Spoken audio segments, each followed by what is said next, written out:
Hello everybody and welcome to the unboxing and review of the Surrealist Tarot by Lo Scarabeo. Here we go, trying to find the logo for it. So it's by Lo Scarabeo. The Surrealist Tarot, super interesting. 78 cards with instructions. So that's the box. I love this painting, even though it's not the official exact painting, but this guy with the green apple, it's supposed to be a green apple in front of his face. It's called The Origin of Men, one of my favorite paintings. So when I saw this, I was like, okay, I'm intrigued. I want to see it. So that's what the box looks like. Pretty cool, nothing super fancy. Let's get into it. So we got your tuck box. Here's the little guidebook. Okay, let's put the box aside. You get your title card, which Lo Scarabeo usually does. This is the back. The back is actually pretty cool, I'm not gonna lie. The back is really awesome. And then you also have this other Lo Scarabeo card that they usually always put in. And it's for you to like follow them on Instagram or Facebook, if you so choose. Okay, let's put these cards aside. Here are the backs. The edging is, there's, just nothing fancy, but I actually really like these backs. They're super interesting. Let's take a look at the book real quick. So because it's Lo Scarabeo, here's your standard little white book, but they put it in 4 languages. So you actually get only a quarter of this. You get it in English, Italian, Spanish, and Portuguese. So I like this because you start out with a little bit of a history of surrealism and what surrealism in art is. And then you go into the structure of the tarot, the 78 cards, the 4 separated suits, and then you get into the major arcana. You also have a kind of key word. So for the Fool is the forbidden universe, the Magician is mundus is fabula, which I'm not quite sure what that means. And it doesn't look like the book really explains what it means. I mean, Google nowadays, you can Google anything. So this is not a deal breaker for me. But it's not saying like mundus es fabula and in parentheses. It means, I don't know. I'm not sure what that means. So the High Priestess is clairvoyance. The Empress is the giantess. So that's pretty cool, actually. I like that. So you get some of this for all of them. And then we get into the Pentacles, which I actually like that they add this. So it's the suit of liberation, I guess. It's different. It's different than what I personally would say and classify as the Pentacles. Wands are folly. I actually see that. Your Cups, l'amour, which is all about love. And the Swords are the unconscious, which I like that as well. So as you can see, you don't get exactly like two of Wands. Or actually, this is the Pentacles, right? So you're not getting like Ace of Pentacles or 2 of Pentacles, 3 of Pentacles. What you're getting in the book is this kind of like, again, a title. So for the 2 of Wands, they gave it the interatomic balance. For the 3 of Pentacles, they gave it the elective affinities. For the 4 of Pentacles, personal values, I actually see that very much. For the Wands, let's see, the invention of life would be the Ace. So I definitely would not, even without looking at the cards, I've already kind of skimmed through it before I did this unboxing, but I already would not really recommend this for a beginner. The images on here are wild. They're amazing. And if it calls to you, don't listen to me, get it. If you're like, no, I want that to be my first deck, go for it.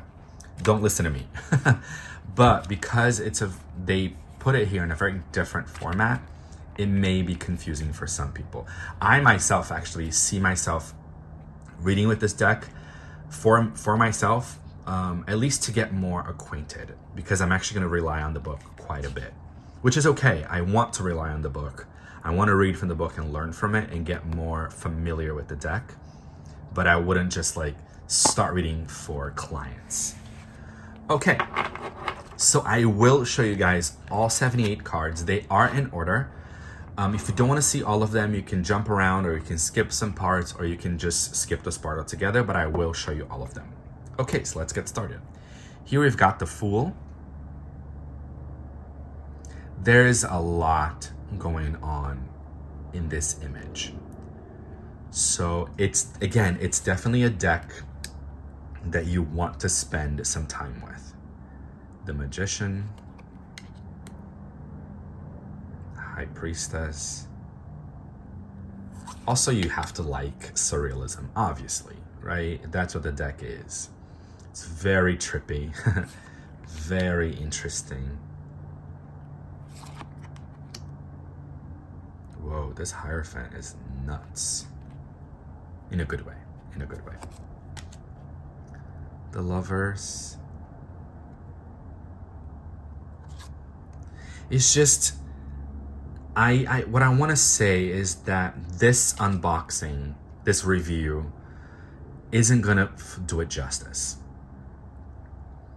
Because I feel like once you have it in your hands, you can get closer to it, right? You can spend time with the art and really take a look at everything and all the components that are in here, making this deck.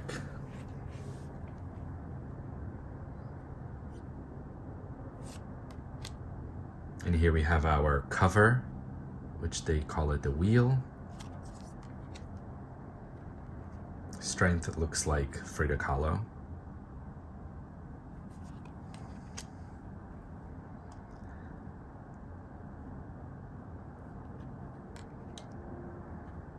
This death is actually very interesting. It's different. I mean, I get what death means because I read tarot cards, but as an image, I'm like, what? What are you trying to tell me? What are you trying to say?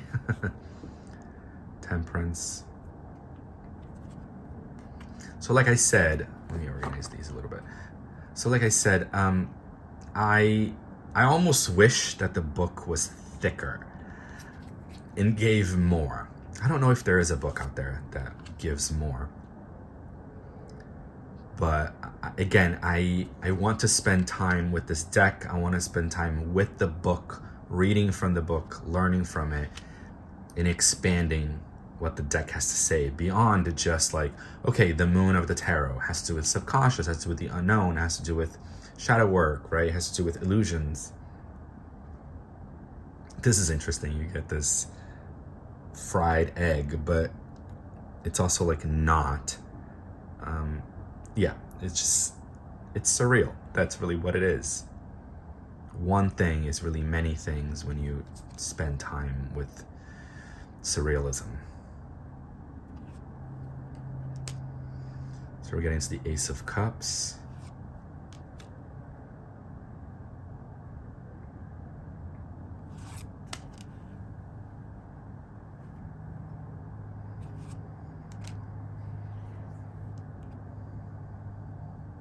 This Four of Cups is actually quite beautiful. Here's the 5. Interesting. See how like he's a leaf, but also becoming like a person? Or vice versa. I don't know. I feel like it would definitely be like an oracle deck versus like a tarot. I would read it very differently than a tarot deck. I think so. I mean, not all. This 8 of Cups, for example, I see all the cups and I see him standing here, so I kind of seem like, okay, he's about to like walk away from something. So I get that one. But this 9 of Cups, it's a little trippy, right? A little different. This 10 of Cups also very different. It's almost like there are layers to ourselves. So I would almost see that as like, oh, maybe the 10 of Cups is the subconscious and the different layers of us.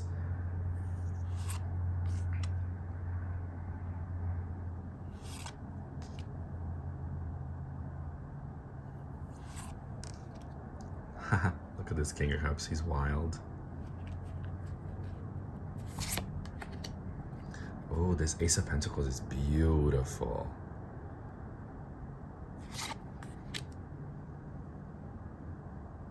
You got your 2 of Pentacles. This 3 of Pentacles, I need some time with this one.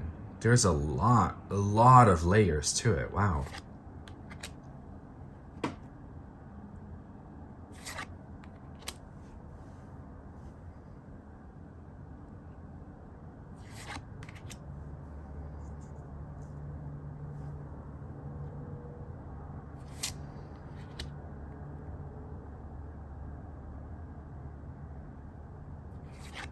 Yeah, this deck is definitely not for the faint of heart. I feel like it's not for everyone. It's not for every day. It's not for every occasion. I'm not sure what the occasion is for this deck, but it's a very specific one. Maybe for shadow work or something, or journaling, or I don't know if I would pull many cards with this deck.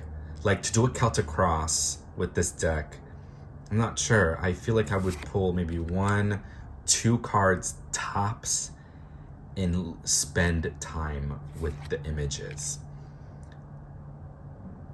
Of course, Dali is in here, one of my favorite artists, one of my favorite surrealist artists. You've got the Ace of Wands. It's like a rock, but lungs as well. But yeah, I feel like I would pull like 1 card and meditate on it, ponder what it is that it's making me feel, what it's trying to say to me, how am I connecting with it or not connecting with it or rejecting it. A lot of questions. And that's the point of the tarot, is it not? To bring questions, to bring ponder and wonder.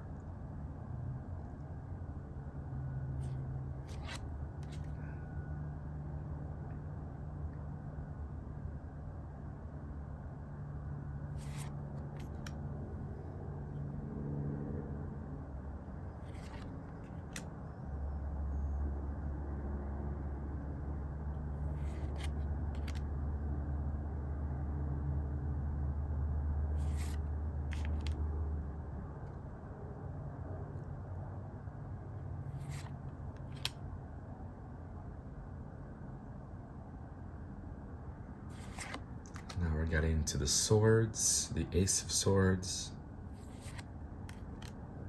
Oh, that's beautiful, the Two of Swords.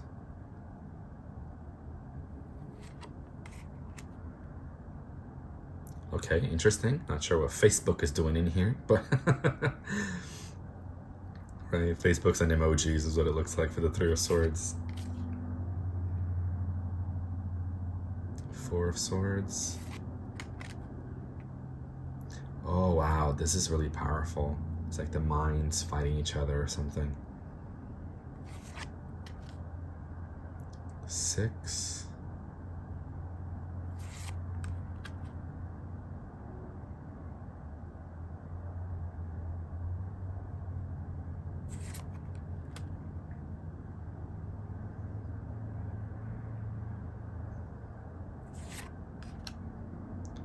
The 9 of Swords.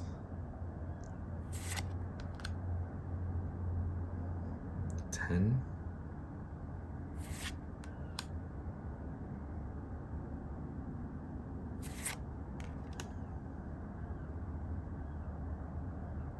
Knight. The Queen. This is actually quite beautiful as well. And finally, the King of Swords. And that's it, guys. That's the Surrealist Tarot. Pretty wild, trippy, out of control. I almost want to call it like an out of control deck that it has so many layers to it. A lot of it confuses me. A lot of it intrigues me. I'm curious. I'm curious to work more with this deck and get to know it better. So thank you so much for joining me for the unboxing and review of the Surrealist Tarot, and I'll see you guys next time.